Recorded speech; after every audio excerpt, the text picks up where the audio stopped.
Hi guys! Ngayong umaga, ang angkas ko si Wet. Hindi, hatid ko lang siya sa may pupuntahan siya na pakikinabangan namin balang araw. Yan.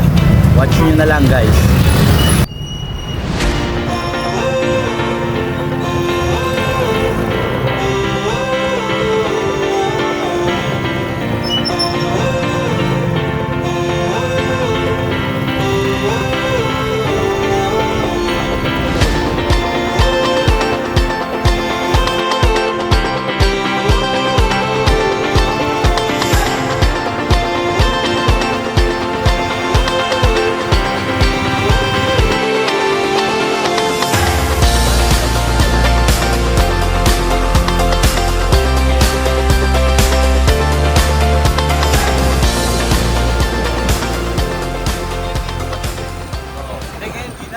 So yun na nga guys, na-drop ko na si Wet.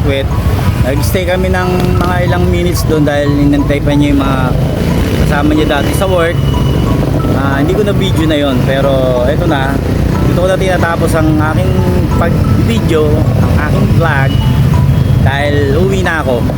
Hindi na ako kukuha ng biyahe kasi gusto ko diretso uwi na kasi 11:40 na, time check.